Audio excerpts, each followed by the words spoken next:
di nuyu di rafetlu bu baax seen ànd ak ñun RFM ni nu ko baaxoo alxamis ju ne ci waxtu wi ci kàttanu borom bi ñu àndaat ak yéen seen émission yoon wi tey nag ñu ngi ànd ak vice président mouvement Macky moo nu ñor di ancien député maire bu Tivaouane El Hadji Malick Diop di également ingénieur statisticien sëñ Diop ñu ngi lay nuyu rafetlu bu baax teewaay gi. ñu ngi lay nuyu sëñ Assane.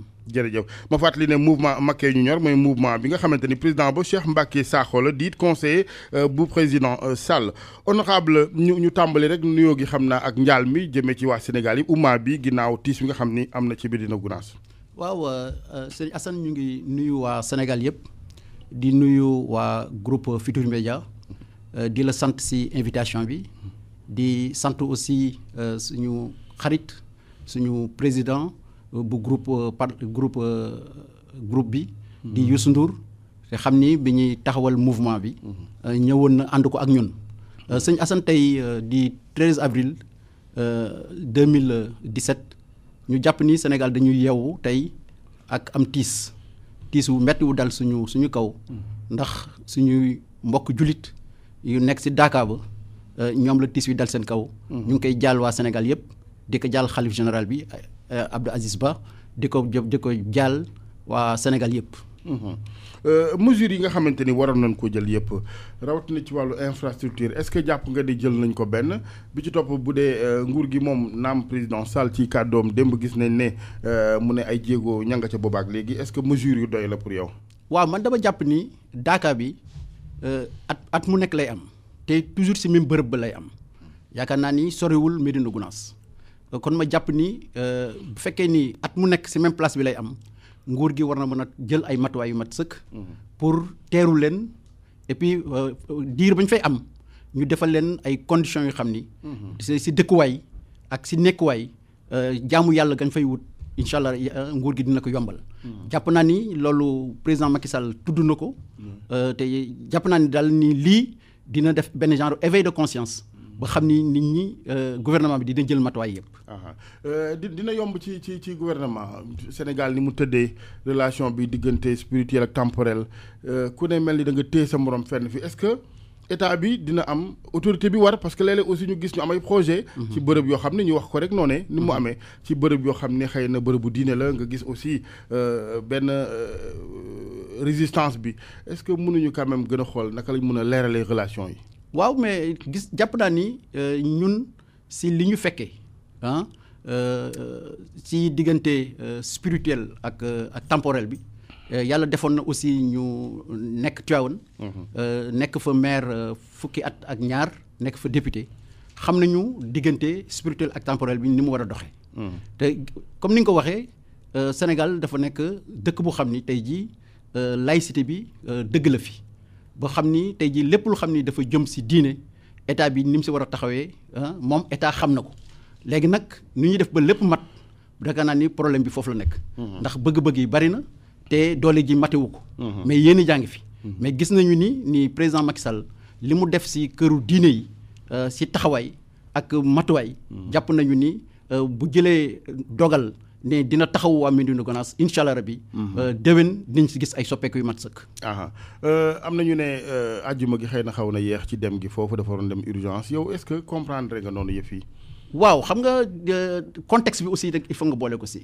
ndax tey jii ñun dañu am gan. muy président bu Portugal bu fi ñëw. donc te jàpp nañu ni Médina Gounass CDD am na fa CRD am na fa gouverneur nga fa. te ministre de l'intérieur dina fa dem tey. kon jàpp naa ne ni bu suba rek incha allah rabi. président dina fa wàcc te balaa muy wàcc. premier ministre ak ministre de l'intérieur dinañ fa yóbbu li xam ne war nañ ko fa yóbbu yëpp ba xam ne bu président ñëwee. ñëw bi dina oyof. très bien monsieur le maire PDS ba APR rawatina mouvement Macky mën a ñor pourquoi changement boobu pourquoi loolu lay gars yi duppee souvent transhumance. waaw xam nga man El Hadj Assane dama waxoon président Macky Sall. ne ko bu fekkee ni am na baat bu diis si man lool. mooy transhumance. maa ngi ko waxee biir palais. mu ni ma yow ak ñi mel ni yow. parce que ñun bi ñu nekkee assemblée nationale si 11e législature bi ñun bokk nañ si ñaar fukki député ak juróom-ñett yi taxawoon lànk ni président Macky Sall kenn war ko jëlee si bopp assemblée bi ñun si loolu lañ taxawoon. moo tax moom bi may tontu. mu ni ma nit mun na la jiitu APR waaye kenn du la jiitu si man kon ñun si foofu lañ tax teg suñu tànk. ba xam ni suñu jugee PDS dem APR yomb na si ñun yomb na aussi si nit ñi xam ni ñooy suñu base affective ñooy suñu base politique. bi ñu leen ko expliqué. ñu ni seen diggante rataxoon na ratax bu xam ni. dem fa dina yomb. nga jàpp ne logique bi rek nga topp. waaw logique bi rek laa topp. ma fàttali mbokk yi ne gan gi ak RFM seen émission yoon wi El Hadj Malick Diop la ancien député maire bu Tivaouane di vice président mouvement Macky nu ñor Macky leen ñor wala Sénégal. waaw xam nga réew mi fi mu toll nii ak vision bi président am si Sénégal ak yéene ji mu am si Sénégal. ak taxawaay bi mu si am jaarale ko si plan Sénégal émergent. te ñu xam ko démb xam ko tey gis ni loolu amul benn coppeteku bu si am si yéene ji ak bëgg-bëgg bi ñu jàpp ni boo bëggee ni Sénégal la ñu ñor fi ñu toll nii da nga koy jaarale si bëgg président Macky Sall. bëgg bi nag mooy am fidélité ba pare am conviction. parce que ñun suñu mouvement bi ñaar moo ñu boole dañu am yéene ak pas-pas. ñaar yooyu moo ñu tënk ba ñu gis ni bi référendum bi passé le président xam ni mooy président mouvement bi muy Cheikh Mbacké Sakho gis ni opposition bi. surtout les noyistes ñi xam ne ñoo doon voté non ñoo doon voté nit ñi pour ñu voté non ci référendum bi gis ni société civile bi ak parti politique ak yooyu ak ñi doon bëgg voté non yëpp gis ni loolu warul ànd tey jii dañ ci war a taxaw jël ci ay matuwaay. te matuwaay bi mooy da ngay jël question politique da ngay indi une réponse politique ñu ni réponse politique bi tey jii. du jaar ci parti politique yi mooy tax ñu taxawal suñu mouvement. tudde ko mouvement Macky moo ñu ñor.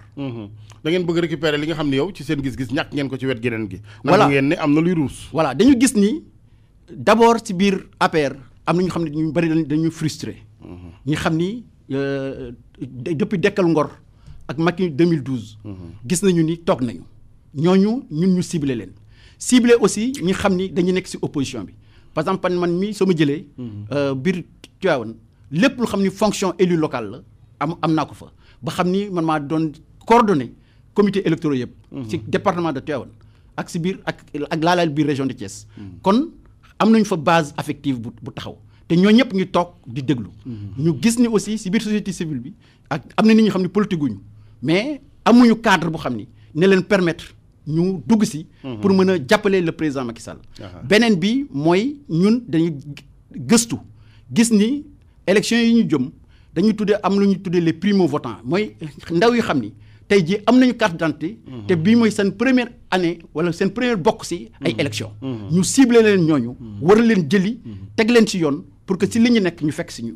te dañu jàpp ni nit ki bu fekkee ni da nga bëgg. mu fekk ci la ci li nga nekk da nga koy fekk ci li mu nekk. maintenant doo ko fekki ak ay loxoy den di nga ko fekkee ci argument yu wér ndaw ñi xam nga seen bëgg-bëgg. notamment wàllu xëy ak tekki. loolu moo tax Serigne Assane. suñ première activité bi ñu defee suñu lancé mouvement bi.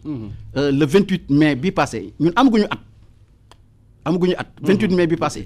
le 11 avril bi la ñu inauguré li ñu tuddee maison de l'émergence fii ci Fass ci canal bi fii. premier ministre moo ñëwoon. tey jii ñu ngi ci 1550 visiteurs. ñu ay ndaw. luy njëriñu maison de l'émergence. waaw maison de l'émergence tey jii dañu jàpp ni émergence ñun gaa. ay tëli ak i infrastructure ak jàppale baykat yeeg nappkat yëpp baax na waaye dañu jàpp ni si nit la war a jëkk a commencé. nit ki buy yeewoo tey jii war na am si lu muy yëngatu te gis nañu ni wutum xëy ñu bari duñu xam fu ñuy teg seen tànk. soit duñu xam kuñ koy wax ñuy def ay porte à porte. soit duñu am matuwaay ga par exemple war a dugg si defar ay projet taxaw. yooyu yëpp gis nañu ni ay gàllankoor loo xam ni ndaw yi dañ koy am. moo tax ñu woo leen ci maison de l'émergence. équipé ko def fa lépp lu xam ni matériel électronique de dernière génération bàyyi fa ay nit former leen. ñu nekk fa en permanence. xam ni boo ñëwee dinañ la wax ci plan Sénégal émergence nga indi sa bëgg-bëgg. ne tey jii dama bëggoon am wuti liggéey dans le BTP. ñu gis ni am na ay cluster BTP yu fi nekk. te ñoom mënuñoo egg foofu ñu defal leen. jàppale leen d'abord pour ñu def seen demande ba pare am ak suñuy relation ñun ñu taxaw wax ni am nañ fa ay ndaw yu xam ni dañuy ñëw pour wut ci liggéey. yeneen yi bu fekkee ni dafa soxla projet ñu bindal le projet. amul conditionnalité wala il faut forcément nekk APR. déedéet ña fa nekk ñi fa ñëw ñëpp. jàpp nañu ni ñoom xam nga bokkuñu ci benn parti. waaye moo tax ñu ni def nañ ko Fass. mais dañ koy lawal ci biir Sénégal. Wakam mi ngi taxaw fan yi di ñëw dinañ dem ngin gi neew. ba Tivaouane nag. ba Thiès. incha allah. lan mooy moyens fu ngeen jëlee moyens yi ngeen ci nar a demee. waaw ñun suñuy moyens. d'abord dañu jàpp ni si biir Sénégal am nañ fi ay mécènes am nañ fi ay nit ñu xam ni. bi ñu leen ko waxee ne leen si lii lañ taxaw ñoom ñoo jël seen i moyens. ñu jox leen compte ñu indi seen i contribution am na ñu xam ne sax indi nañ seen contribution mais xamuñu ñan lañu. kon dërëmu état bi dugg si. ñun ñooy taxaw ak suñu xamawaay. ak suñu réseau. ndax yàgg nañ ci mbir mi si àddina bi tey suñu mouvement bi Macky ñu ñor wër na àddina bi yëpp. ñu nga Italie ñu nga France ñu ngi Maroc man fan yi passé si laa jógee Abidjan. doon taxawal cellule Macky ñu ñor. El Hadj Malick Diop lan ngeen mën a dollil président Sall ci autrement dit.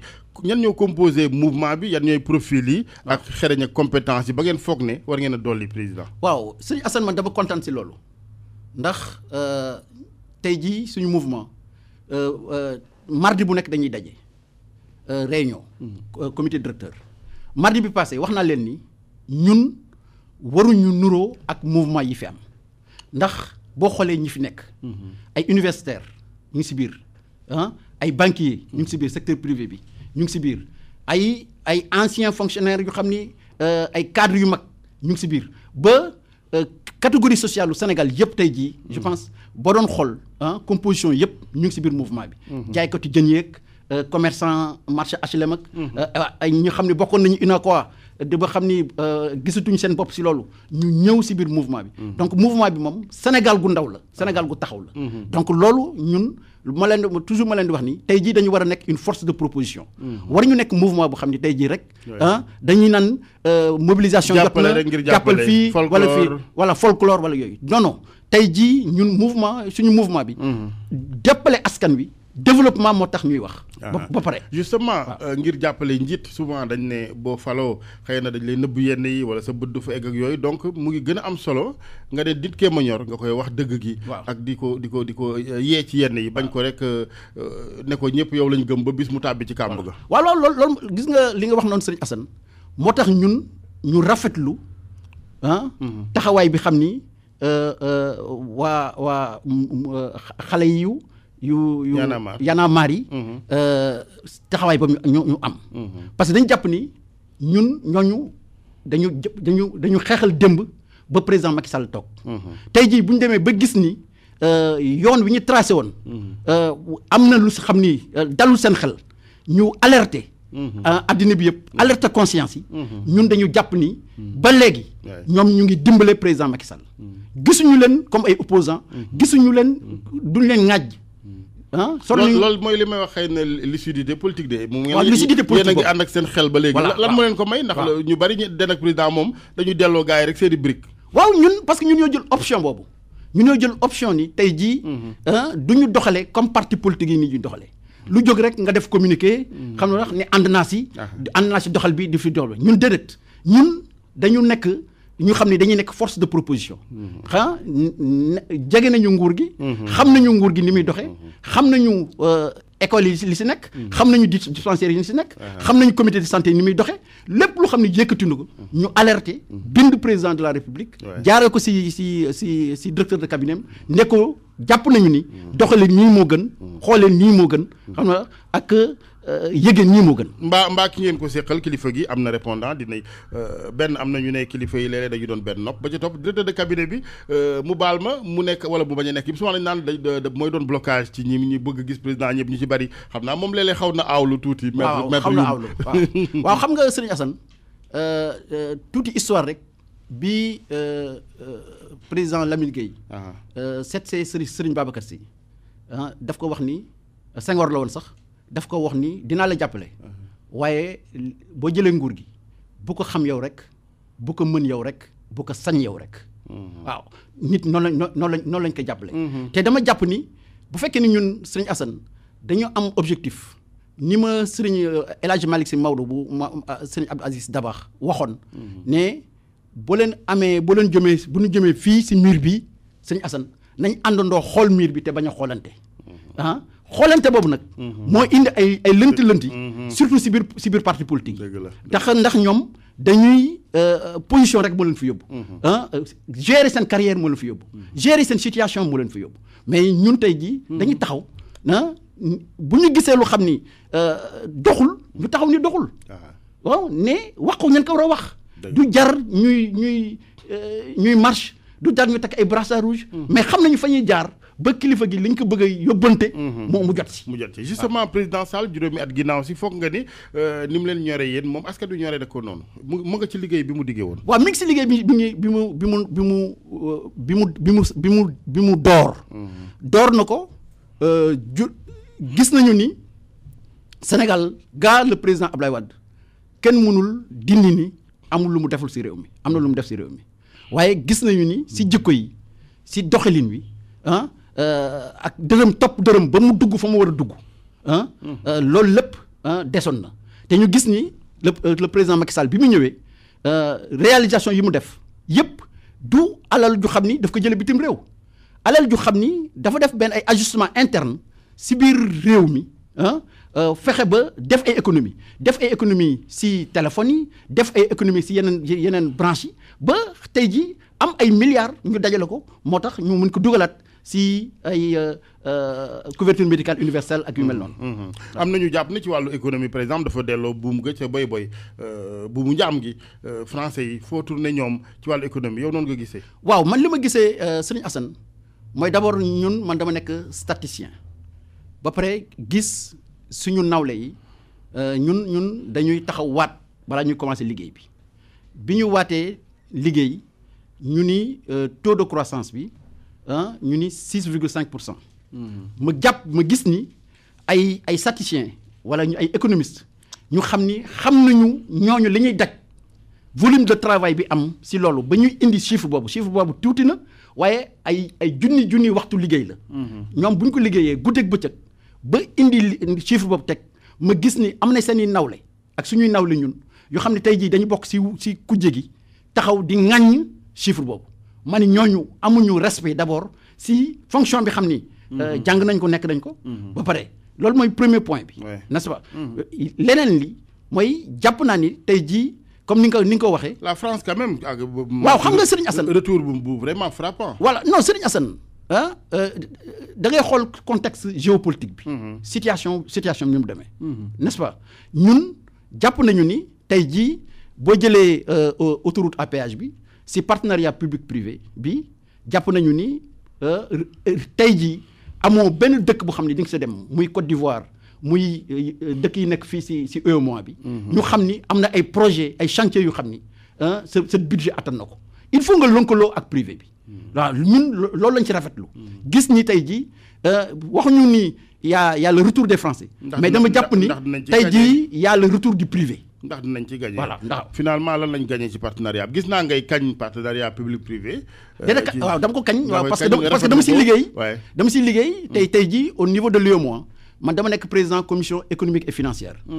tey jii ñu valider d'abord benn projet. sur la promotion de partenariat privé ba tey jii ñu war ko transposer dans le droit positif des États.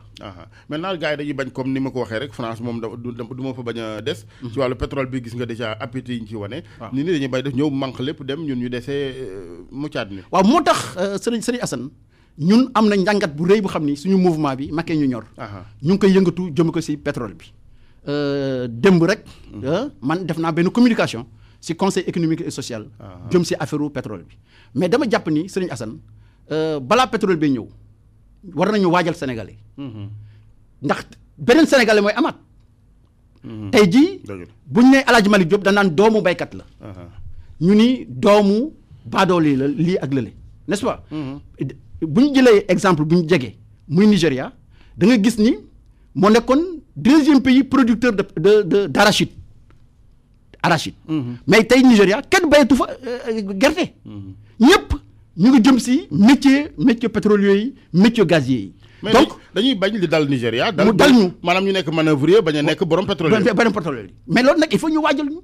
ñu xam ni tey jii am ay école de formation xam ni métier yoo xam ni dañ ko dédié à l'exploitation et à la distribution à la commercialisation du pétrole et du gaz métier yooyu il faut ñu taxawal ko.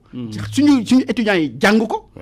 ñu fexe aussi ñi xam ni ay kàngam lañu di si pétrole nekk si àddina bi te nekk ay sénégalais. ñu fexe ba ñooñu ñëw. président Macky Sall jëlee leen.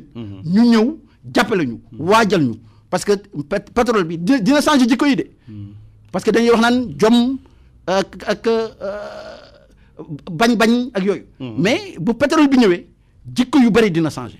tout dépend ci ni ñu koy gérer. maanaam borom xam-xam yooyu ne bitim réew pour mu ñëw da leen di leer ni gis nañu ay leaders. patriotes yoo xam ne du ay commission moo leen di këf wala jaay seen askan. dëgg la parce que ñooñu d'abord fa ñu nekk man jàpp naa ni. bu fekkee ni salaire la. ak am-am yàlla jox na leen ko. li ñu soxla mooy ñoom seen background bi ñu am seen xam-xam bi ñu am. ñu indi ko. bokk ko ak ndaw ñi xam ni tey jii ñu ngi waaj a dugg ci mbiru pétrole. parce que man li ma jàpp rek Serigne Assane mooy du ma ko analyser nii bu pétrole bi génnee rek ñu enseignants yi nii nañ yokkal salaire. médecins yi nii nañ ma yokkal salaire. ñi taxaw ñu commencé pàccoo affaire bi. man gisewu ma noonu. ni ma gisee mooy d'abord jikko yi xam ni sénégalais boo nee Sénégal ñu ni jikko yi la am jàpp naa ni pétrole bi buñ si jëluwul suñu matuwaay. jikko yooyu ñu xam ni dañ ko naw. dina soppeeku. maintenant du lu yomb te suñu mouvement ñu ngi si taxaw nag. am na liggéey bu rëy bu xam ni fan yii di ñëw. dinañ ci def benn conférence si affaire pétrole bi wax si suñu xalaat wax si suñu position. fexe ba président de la république jot ko. ci lu ànd ak benn parparloo. du ànd ak benn parparloo. très bien am na solo parce que dama ne question sensible la quand même. daf di virage boo xam ni moog dawal woto yam de. dëgg la da nga koy réussir boo ratee virage bi rek maar de. te li ñuy dund di ko dégg bés bu nekk. mu jëm si ay Nigéria ak yeneen dëkk. xam ni ay 300 morts. ak ñi xam ni dañuy bënn pipeline yi. di ko xëcc. di sàcc pétrole bi di sàcc gaz bi te loolu day mun nga ko def rëcc waaye bés dina ma asam xam ni. bu la dalee di nga rëcc woon li nga si amoon lépp. li gënoon ci woon daal xam naa ni soit ay gént la wala lu mën a nekk la parce que ñu baax moom bari nañ Sénégal borom xam-xam naka noonu mais ci wàllu taxawaay yi daal El Hadj Malick Diop muy pétrole bi di leneen ñuy gën a jiital patriotisme du dañuy jox leçon kenn. mais dañu gis ne souvent aussi ñoom ñooñee ñëw di liggéey si. ne ay investisseurs dañuy jaar ci doomu Sénégal ak i commission. ñu presque ñoom jaay suñu alal. loolu aussi c'est vraiment c'est anormal. waaw loolu naka la Sénégalais mun di nangoo loolu. parce que am naa ay commission am naa ci contrat nga daal di jaay lu ñëpp bokk. waaw loolu Serigne Assane loolu ni nga ko yëgee waxee ko noonu man noonu laa ko yëgee war ko waxee noonu. Sénégalais boo jël noonu la ko war a yëgee noonu la ko war a waxee. tey jii kenn warul jaay sa ngor. n'est-ce pas si ak jënde ko intérêt général bi. waaw loolu ma tax ma ni tey jii ñun li xam ni mun nañ ko jox président Macky Sall. si juróomi at yi mooy au moins tey jii. am nañu état bu xam ni tey jii état bu stratège ba pare nekk garant de l'intérêt général. ñun suñu objectif suñu mouvement si foofu lañu jëm. un état stratège. garant de l'intérêt général. waaw ci loolu la ñuy liggéey. su ma jumul ci jàngat gi dafa mel da ngeen bañ a bokk ci ñi nga xam daal dañuy seetaan kilifa gi ba xëy na mu daal di def benn réveil brutal da ngeen di bañ a egg foofu. waaw loolu moom xam nañu ni te si ni ñuy xëccee suñu militant di dem si ñoom di wax si ñoom gis naa ni réew mi nit ñi tey jii dañoo ñàkk ñu wax ak ñoom. waaw ku nekk a ngi toog. di déglu mel ni dara xewul. voilà te bu dara xewul tey tam jàpp nañu bu ëllëgee dina am luy xew. tekkaaral baaxul politicien boobu mënut a muñ tekkaaral. li naan d'accord naa ni boo nee tekk wan la yoon. waaye tekkaaral bu ëpp tam yaakaar naa ni. dina ay xel yu jaxasoo. El Hadj Malick Diop mbokk yi nekkoon maire bu Tivaouane la ñu àndal vice président mouvement ab Macky moo na ñor. bu Cheikh Mbacké Sakho. am na sëñ Diop ñu gis ne démocratie bi Sénégal dafa am ay dellu ginnaaw ndax daal yéen du ngeen nangu je dis yéen APR président Sall nanguwu leen ab opposition lan ngay tontu dafa mel ni xajoowu leen ñu gisee safaan ne yéen. waaw xam nga. loolu moom xam naa si c'est le cas moom de seen nguur dina metti lool. ndax saa yu ngeen xëy di ngeen dégg safaan di ngeen dégg lu nit ñi xalaat. Serigne Assane. réew mi fi mu toll nii. ku xëy rek ubbil sa nopp ubbi sa xol ubbi sa xel. xam ni di nga dégg safaan. loolu moom. Sénégalais moom maanaam ku jiite rek. Sénégal moom xaj boobu la Sénégalais moom dañ ko mooñaale ak loolu. fi mu nekk nii kenn mënu ko bañ. n'est-ce pas te muy président Macky Sall. Et puis de façon positive voilà ay jéego la yu ñu def ci wàllu démocratie. c'est pas que dañ lay mbaw ak yooyu. voilà ay jéego te boo leen dégloo sax boo leen dégloo sax. di nga gis ni ñoom si biir ngañ bi. ñu ngi lay tagaale si yoon. waaw te des fois ma dama jàpp ni président de la République war na am loolu moo tax chef de l'opposition baax Serigne Assane. waaw gis nga loolu. man dama jàpp si nii. ci li avancé démocratie ci la bokk. dëgg la xam ni tey jii bu lu mel ni Médina Gounass bi amee. président de la République suy dem. ànd ak chef de l'opposition. àndandoo xam ni li ñëpp bokk intérêt xam général ni la intérêt ñëpp la. bu ñu ñëwee mun ko jàppoon naa ni de liggéeyee nii doxalee nii moo gën.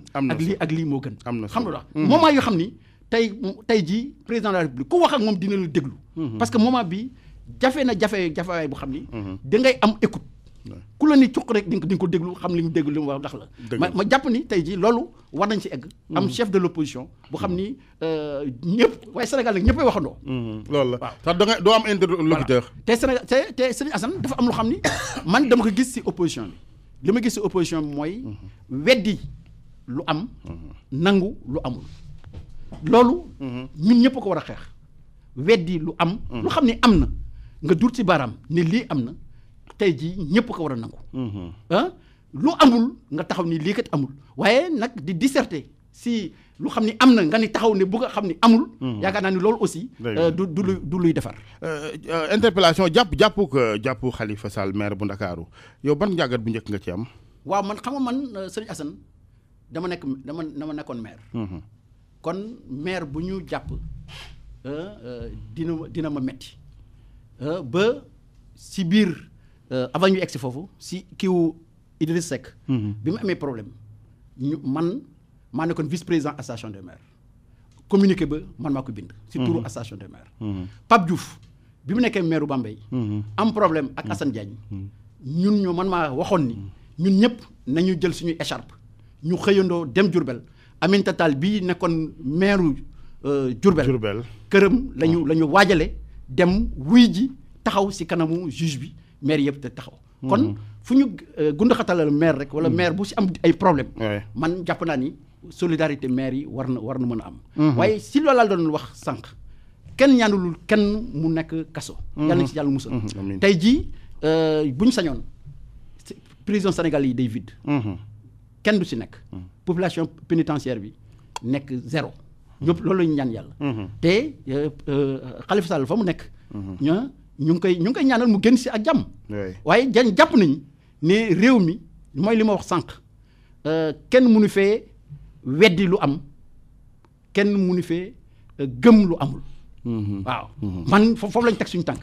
léegi su ma la déggee bu baax. waaw dafa mel ni yow da nga jàpp ne ay argument yu wér xëy na la ñu ko wóolu am yow jamono yi ngay nekk maire Tivaouane tey jii bu ñu la càmbaroon lux mbët. caisse d'avance foog ngeen digg rëcc. déedéet Serigne Assane. parce que dama jàpp ni du ma tudd caisse d'avance ndax caisse d'avance. gisuma ko fenn foo xam ni si nomenclature budgétaire bind dañ ko fa. si sa budget yaakaar naa ni defoon nañ la fa ay pexe yoo xam ni ak jaaruwaay boo xam ni boo fa tegee sa tànk li nga bëgg a faj di nga ko faj. te du te doo ko tuddee caisse d'avance ndax am na ay secours à indulgence. am na jàppale ñu xam ni dañ nekk si ay tolof bu fekkee ni gàmm jot na. man fi may sukkandiku pour jàppale waa Tivaouane si gàmmu gi. ak samay sëriñ ak sama participation prévoir nag sama budget bu xam ni bu gàmmu jotee. man dinaa dem si percepteur bi ne ko gàmmu jot na waajal naa ko def naa ay économie ba yaakaar ni compte bi ma xam ni moo war a jàppale gàmmu gi. temps la looloo nga fa. ñëw ne ko looloo nga fa mënoo ko weddi. soog a def sama dugal sama mandat. daawoo jëfandikoo caisse d'avance. xamuñu musuñu dégg sax caisse d'avance. man dama jàpp ni caisse d'avance bu ñu ko doon jàpp si société privée yi. wala yooyu si yooyu loolu lañ ko jàppe mais man si biir administration. ma nekk biir statistique def fa ñaar fukki at ak ndàngamtaan di nekk bitim réew di si liggéey musuma dégg. wala musuma bokk. si structure bu xam ni dafa am caisse d'avance. am na ñu ne ceet gi c'est ciblé dañuy dem rek lox mbër wëlbati këpp daal di ne il faut ñu génne daal dara. waaw sëñ Assane xam nga réew mi fi ñu toll. ceet gi seet nañu fépp du suñu frère rek Khalifa Sall moom la ñu seet. seet nañu yeneen maire bi leen jàpp bi leen gisee nii am na nu ñu doxalee lu wuute ak lu yoon tëral. fa leen war a yóbbu nañ leen fa. bu fekkee ni cour de compte la yóbbu nañ leen fa. ça dépend si gravité mbir mi. waaw donc loolu ñun. jàpp nañu ni. foofu état bi da doon seet ba gis. waaw gis na léegi nag na muy doxalee. problème mu justice la. man statisticien la du ma juriste. waaw donc. maintenant na justice di doxalee. au niveau de dama koy bàyyi ak justice. monsieur le maire au niveau de l'opinion quand même rapport yu bari yi ak yi nga xam ne ñoom rek ñoo ci am benn certaine diligence gaawaay bi loolu tam mënoo ko génne ci xelu nit ñi. mais moo tax ñuy def laaj lan qu'est-ce qui se passe. lan moo tax ñu war a traiter lii ba lii. mais Serigne Assane loolu lañ jàpp ne ñun suñu mouvement. tey jii question bi yooyu dinañ ko aborder. bëgg nañu ni. célérité bi am si célérité jëm fépp. xam nga ñu yemale ñëpp. waaw ba xam ni kuñ si seet ba gis ni am na lu ñuul lu si am. buñ ko mënee sippi teg fële nga ko ne doxalee ñu def ko. buñ ko fekkee ni nag am na ngànte bu xam ni day ngaañ réew mi. ñu soog la ni ne kat. lii kat yaa ko jëfandikoo. te warul seetal. noo ko remboursé. très bien finalement débat yi naam baax na ci politicien bi mais est-ce que liggéey gënatu ko ndax man dama gis ne kii sànni xobu kartam quand même ci mbañ gàcce gi kooku am na loo xamante ne lu sew lu ko war a yey lu may di saagante ak defante yenn yi ci mbedd mi le politicien n'a pas besoin de ça. oui c'est Assane moo tax ñun dama doon wax ni. yaa ngi naan célérité mais sànni xob ya gaaw na lool. ca xel ma koy def. day am lu tax mu koy def. waaw xam nga sànni xob gaaw na. donc di diir xelu nit ñi. waaw di diiral waaw di teg ci seen bopp yi lu leer moo gën. xam nga nit boo nekk ak moom da nga koy dogale. balaa muy def leen ni nga dog wax ak moom. balaa muy egsi si yaa jàpp naa ni loolu lu am solo la. Y'en a marre junñu ko sànq keroog daje nañ ci Colobane bu matul million it mbooloo nga fa woon. c'est-à-dire man mënu ma nga gis nit ki gis nen du nen leneen la. mooy weddi lu am. mooy weddi lu am. waaw mbooloo nga fa. waaw mbooloo nga fa. ñun du ñu weddi li am moom. mbooloo moomu. est-ce que yéen def ngeen ci jàngat bi war ak ban jàngat ngeen di ñaan président mu def ko ci. waaw mooy mbooloo moomu xam nga sëñ Assane kenn mënul weddi lu am. ñoom yaakaar naa ni bi ñuy wax million. dañu bëggoon rek marquer esprit xam nga. genre marketing politique la. pour ñun nag wax ñu million rek ñu suñu fit génn. déedéet dañu taxaw xam yónnee fa ay ndaw ñu toog déglu ñoom li ñu wax xam nga am nañ cassette yi lañ fa wax xam nañ ko. mais loolu ñun suñu mouvement dañ koy jël sotti ko li ñu jàpp ni te président war na ko yëg. te jàpp nañu ni même am na yeneen structures yi xam ni loolu mooy seen liggéey. fexe ba président yëg loolu. mais ñun tam dañ def suñu warugar. quelque part sax dañu leen a liggéeyal yéen. voilà xam nga bu ngeen doon def mouvement ak dajaloo da ngeen naan ñi ànd ak ñun ñëppay ñëw. ñëw mais ñi àndut ak ñun ñëw leen. kooku amul fenn. donc ñoom liggéeyal nañ leen ci beneen côté. bu dee ci xeltu rek lañ nekk nii. dañu liggéeyal ndax. tey jii tudd nañu lu xam ni wax fa lu xam ni tey jii jàpp nañu ni ñun. waaw buñ ko sottee. suñu njariñ lay doon. waaw te loolu kenn du gis nit nag du gis njariñam. xam nga lax di topp lu amul njariñ. gëm naa ni am ngeen discours bu bees. ndax du bariwul mouvement yu jàppale nit yuy waxee nii foog nga ni mouvement bi na gudd fan est-ce que arrangé na ñëpp. ndax ñun li ñu jàpp seetuñu mu arrangé ñëpp dañu seet suñu kilifa tey jii. à l'heure du bilan ñun ko kat ñun. lii la ñu bëggoon. gis nañu ni doxale nga nii xam nga. ñun si loolu la ñu jàpp. seetuñu tey jii ku ñuy déglu lu la neex ak lu la naqari. ñun li ñu jàpp mooy ki xam ni tey jii moo ñu ñor muy président Macky Sall. moom suñuy wax si moom lañ koy jëmale. bu ñu gisee ni aussi si biir njabootam. ak ñi sës si moom ne ñu ngi doxale lu xam ni bëgg gisuñu ko. ndax keroog dégg nga. sama sëriñ di sëriñ Abdou Aziz Sy Al Amine wax ni président Macky Sall woo la jot la dafa jafe na xam nga waaw bu fekkee nag xalifa général moo wax loolu ñun jàpp nañu ni président Macky Sall am na yu ñu war a corriger am na yu bari lu ñu war a corriger te yooyu ñun dañ koy noté. même boo ku jotul président war a mën a jot ak ndawam. donc il faut que ñu organiser. il faut ñu organiser wu ba ñu leen di jot. bul dara sax musiba yàlla na yéex day am ci réew. voilà dañuy xëy batalo Joola bi mu suuxee. mais pour jot kilifa yu bari problème woon ba le lendemain. il faut corriger. loolu ñoo ko dund. loolu ñoo ko dund. waaw te loolu lépp tey jii mën nañ fa teg suñu tànk. n'est-ce pas pour soppi lu bari. am na solo teel na wala teelul am na ñu jàpp même bu dul majorité bi ne ak soppite nguur daal dafay dab nit mu changé dafay jot beew loolu ngay wax la même chose ci yéen APR wala. waaw ñun jàpp nañu ni ñu waroon waxtaan ak askan wi. ndax ku ndobin rey sa maam boo sine lu ñuul daw. du loolu lañ wax. waaw te gis nañu ni réew mi ñi ko ñàkk muy régime bi passé. li ëpp ci li gën a expliquer ñàkk boobu. ñàkk déglu askan wi la.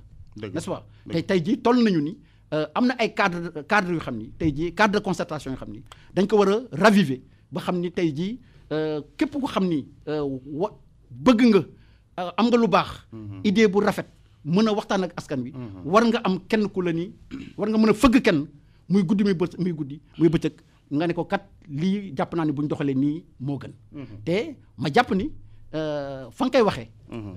lu gënal askan wi la. ndax sëriñ Alaaji Abdou Aziz Sy Dabakh sëriñ Assane da doon wax ni wax pour mu am njariñ day nekk si su ñeenti tànk.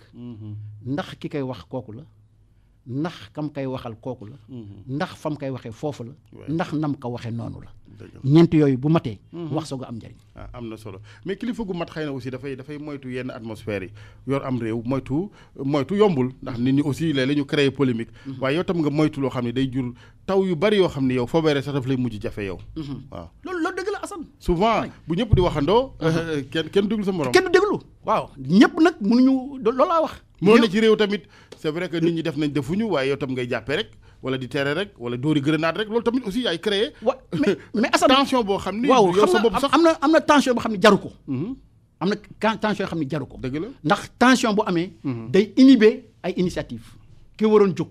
parce que sànni lacrymogène fekk na am na ko xam ni diggoon nañ ko emploi. mu war a dem tey jii war a bërëb foofu ñu mbooloo ma daje. mu ñaari guddi ngi xam ne nelawul. dëgg la mu war a am entretien boo xam ni dañ ko fa war a jël mu liggéey. ngeen fexe ba mënutul egg si foofu. yaakaar naa ne yu mel noonu. loraange yu mel noonu dañ ko war a moytu. am na solo voilà laaj bi monsieur le vice-président mouvement Macky moo ñu ñor xëy na ab tooñ la ci Cheikh Mbacké Sakho mi jiite mouvement bi. waaw mbaadu Touba ngeen gis ne dëgër na ci président ngeen ne xaaral nag ñu wut beneen pexe. waaw mais xam nga bi ñu defee référendum ba pare. yaakaar naa ni loolu lu gën a taxawal mouvement bi si la bokk. dëkk yi xam ni. gox-goxaan yi xam ni président am na fa ay jafe-jafe ndax bari ay responsable généralement. sëñ Assane man dama jàpp ni fii am problème dëgg mooy fii waa APR yaakaar ni wala jàpp ni ñoo fa am majorité foofu la problème yi am foofu la problème positionnement yi am. xam nga mais fii xam ni président dafa am jafe-jafe. APR am fa jafe-jafe foofu doo fa dégg mukk wala raar na ngay dégg responsable politique bu fa yëngatu parce que dañuy jàpp ne ku yëngu rek ñu sànni la xeer ak yooyu. ñun nag foofu lañ jëm. fi am jafe-jafe fa la ñuy jëm. pour wax ak ñooñu. muy Touba muy Darou Mousti. yeneen dëkk yu mel noonu. sañu ma wax Tivaouane ndax Tivaouane moom. nooy na nepp. incha allah li ci kanam raw li gët. diagnostic bi Touba def ngeen ko est-ce que xalaat ngeen lan moo waral Macky Sall Touba demeewul ni que Abdoulaye Wade Touba. waaw mais xam nga Serigne Assane loolu laa doon wax sànq mooy ñàkk wax ak nit ñi. ñàkk dem si nit ñi déglu nit ñi may leen nopp. jàpp naa ni responsable yi nekk Touba man respecté naa leen bu wax ñu si bari xam naa leen. mais jàpp naa ni ñu waroon jaxasoo ak nit ñi jaxasoo wuñ ko te kenn mënul nag du mooyu ni ne PDS amoon na doole Touba. loolu kenn mënu ko dire. pour nga jëlee nit ñi nag foofu. indi leen loolu laa la wax sànq. ne nit ki soo ko bëggee jëli fa mu nekk. nga indi ko si li nga nekk da nga koy fekk si li mu nekk. dina yomb nag ndax Touba tamit ñu wax ko ca dee dafa bari ay pàcc ki sëriñ ak i mouvement yu am seen i exigence ñoom it. ba pare kenn mënut a satisfaire ñëpp. am seen i bëgg-bëgg. waaw waaye nag yaa jiitu ah bon boo jiitoo da ngay. jarul tenir un discours de vérité wala da nga naan rek naa leen mépp jël seen. waaye mais sëñ Assane yaakaar naa ni ku nekk xam nga nooy tojee sa bopp jinax. Loolu jàpp naa ni loolu. te yaakaar naa ni le président Macky Sall. c'est un grand homme politique stratège la. te jàpp naa ni bu ñu ko jàppalee. si Touba ak Darou Moussi ak dëkk yu mel noonu. incha allah rabi ni Tivaouane nooyee Touba dina nooyee noonu. lu nooyal Tivaouane xanaa maison des hôtes ak yooyu la ak yooyu. waaw li président def Tivaouane moom. ñu yàgg ko bëgg. wax dëgg yàlla. Senghor ak. depuis Blaise Diagne laay wax. ba fi ñu toll mi ngi fay soog a am te man mii nekkoon fa maire fukki at ak ñaar. xam naa tey loolu li mu indi si dëkk ba. ak taxawaay bi lu tax ki la fa dugg beeg génn bi yomb. ki la fa wuutu yow ma fa nekkoon état mënal leen ko qu'est-ce que cela veut dire da ngeen a liggéeyul wala da ngeen naan. non moyen de l'état moo man yenn yi. waaw kay xam nga sëñ Assane man dama jàpp ni ñun ñi xam ni ñoo nekk si boppu gox-goxaan yi. waruñu fàtte ni si nguur gi lañ bokk. collectivité c'est un démembrement de l'état. n'est-ce pas. te yàlla nag moo tax may seede ne man doon naa wax ak président Macky Sall di wax ak d'abord avant président Macky Sall di ñëw. doon naa wax ak président Abdoulaye Wade xam nga mais ñun jàppoon nañu ni li ñu def nii yëpp tey jii li fi ëpp. ñun ñoo ko bindoon taxawal ko fa mu nekk ay projet nekk ay plan ay documents mais président bi mu ñëwee. man li ma wax te Paris la ma ko waxee def ni ma fu président Abdoulaye Wade tegoon tànkam dinaa ko doubler. xam nga du ma ko doubler nag ndax ay plan ak ay programme ak ay projet yooyu yëpp bind ngeen ko. man damay egsi rek jëf. bi mu egsi nag réalisation la def. dafa jëf. très bien wàllu politique combinaison yi ñu gis ci arène bi jamono yi Idrissa Seck Abdoulaye Wade am na ñu ko njort Karim Wade également lan ngeen di wax yéen da ngeen ji gën a defaru wala. waaw ma dama jàpp ni d'abord faiblesse su opposition bi la. waaw ndax ku toll ni président Abdoulaye Wade ak li mu représente Sénégal. ak fi mu jëlee démocratie indi ko fa. ak xeex bi mu def yëpp tey jii waroon nañu ko bàyyi mu noppalu ko man jàpp naa loolu. ñoom nag seen biir ñàkk leader ñàkk responsable bu taxaw mate ko. yaakaar naa ni moo tax ñu bëgg a jëliwaat le président Abdoulaye Wade. mais jàpp naa ni man président Abdoulaye Wade ñu bàyyi ko Versailles.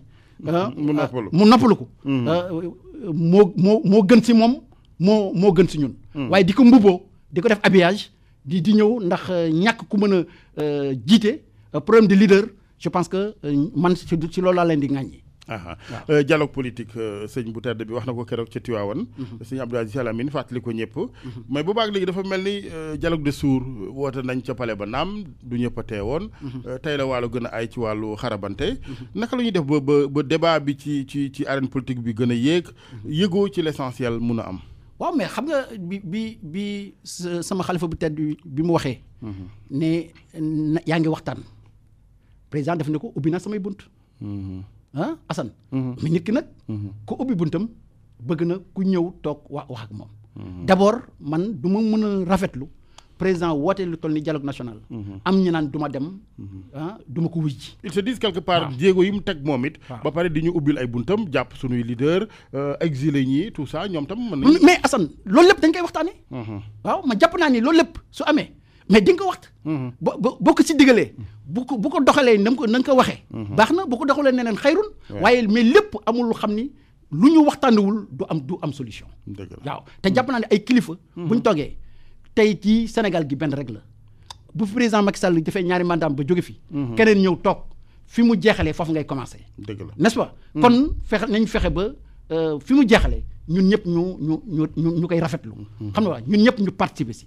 du ni rek ni bokk ma si damay xëpp suuf. xam nga presse baa ngi fii damay wax journaux yaa ngi fii damay dingat. waaye indi tey jii jàpp nañu ni bitim réew la fa xew. bu problème national amee doo xamee ku nekk opposition ak ku nekk pouvoir. dëgg la ñooy protocole bi sax dañuy am problème. naka lañ leen toogalee. xam nga parce que ñëpp ay ñëwandoo. n'est-ce pas. te kenn du bëgg kii nekk si ginnaaw diw kii nekk si ginnaaw diw. jàpp naa ni foofu dañ fa war a egg. xam ni bu problème national amee intérêt national tegu. ñun ñëpp ñu taxaw waxtaan ci.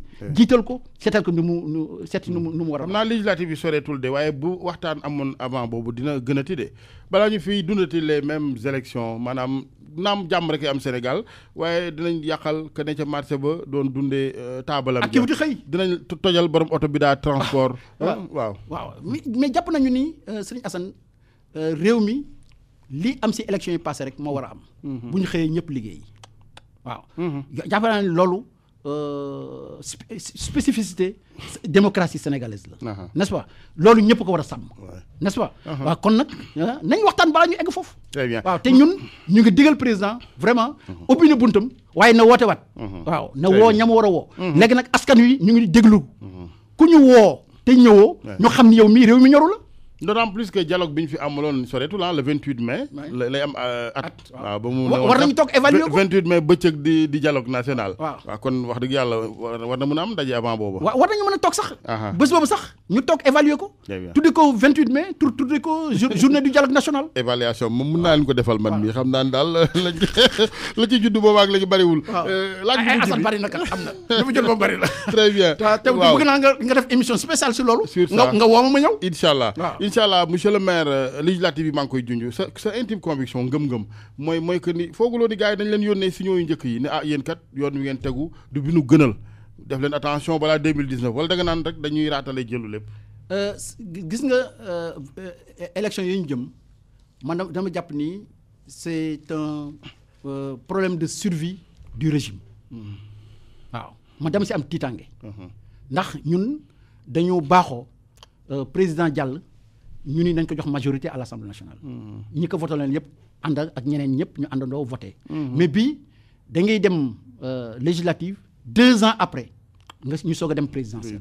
xam nga te nit ñaa ngi ni teg kenn xamul seen position ñu ngi teg di déglu. te loolu laay wax sànq ne mel ni dara xewul te ñu ngi jëm si élection yi xam ni tey jii ñëpp këru politique yi ak mouvement yi war nañu mën a gën a taxaw gën a organiser wu nag. waaw parce que loolu lépp ci organisation la laaj. ñu xam. Commencer campagne bi dès maintenant n'est-ce pas commencer wax ak nit ñi dès maintenant. xam li nekk ci nit ñi ñi xam ni dañu gëlëm ñu gindi leen ñi xam ni xamaguñu fu ñu voté. ay indices yi ñu yóbbu leen ñi xam ni ñun ci li ñuy liggéey mooy les primo votants. ñi xam ni mosuñoo voté. te ñu ngi soog a am seen carte ñu fexe ba ñooñu fi ñu jëm. muy suñu coalition. ñu fexe ba ñu ànd si loolu. très bien yaa ngi naan nañ ko teel a jóg teel a campagne mais na ngeen bàyyi gars yi campagne aussi bàyyi leen opposition bi ngeen di tere que waaw gis naa ni sax nangu ngeen bu yaanaa maar donc loolu la Sénégal baaxoo. dañuy nangu yeneen ñi il faut ñu bàyyi bu ñu ko tegee si yoon rek ñun nangu yoon parce que bu ñuy wax naan émergence. c'est d'abord un état de droit. très bien monsieur le maire xam naa Médina Gounass soxla na modernisation bërëb diine yeneen yi waaye Tivaouane aussi moom souvent problème extension vraiment mooy sax laaj bu mujj bi du li ma nekk Thiès la waaye ngir dugg fa jafe-jafe ngir génn na ko noonu ngir dal fa na ko noonu bu ñu am rek ci ay maison des hôtes nga xam ne bu ñu ñëwee borom dara jaayaa fay dëkk mais talibé yi dañu soxla espace. pour bu ñu ñëwee tam di jaamu. waaw mais Serigne Assane boo xoolee Tivaouane tey jii. dugg bi ak génn bi. gàmmu ni mu jafe woon wàññeeku na bu baax ndax tey jii dañu am réseau routier bu xam ni de qualité. damay wax toujours ni ñuy nattee réseau routier bu baax bi qualité bi mooy présence su Jakarta yi xam nga. parce que Tivaouane démb ak barki démb ñaari tëli rek la woon wala ñetti tëli. waaye tey jii gis nañu ni waaw mbedd yi yaatu na goudron nañu fépp waaye doyul. maire ba fa nekk wax dëgg yàlla sama rakk la mais mi ngi si liggéey bu baax. ñu ngi fexe ba ñu ngi àndandoo ñi war a ànd ñu ngi ànd. pour que liggéeyal gàmm ndax bu ñuy tudd Tivaouane nag Seydi Hadji Malick moo tax. te nit ku xam ni nag kilifa goo xam ni amul lu dul benn bësam. di si wax dëggam si bés boobu. kuy njabootam war ko déglu. war nañu yombalal kuy njabootam sa dikk sa ñëw fa ak sa dem. très bien ak sa nekkin woo fa. très bien xalifa bi woote na dialogue national am na ñu jàpp ne mbiri Khalifa Sall gënoon na fa si waxtaan wi ak Macky Sall noonee nga njortee wala déplacement keroog bi. man jàpp naa ni Serigne Abdou koo ko xam.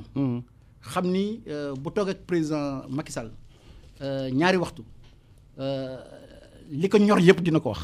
incha allah rabbi. njaboot gee ko tax a jóg njaboot gee ko tax a wax waaw. El Hadj Malick Diop RFM a ngi lay gërëm bu baax di la sant. jërëjëf. mbokk yi ñu ngi leen di gërëm mu nekkoon seen émission yoon week ancien député maire bu Tivaouane El Hadj Malick Diop vice président mouvement Macky nu ñor bu Cheikh Mbacké Sakho El Hadj Assane Gueye ci micro bi Abdoulaye Diop ci technique bi ba alxamis ak jàmm.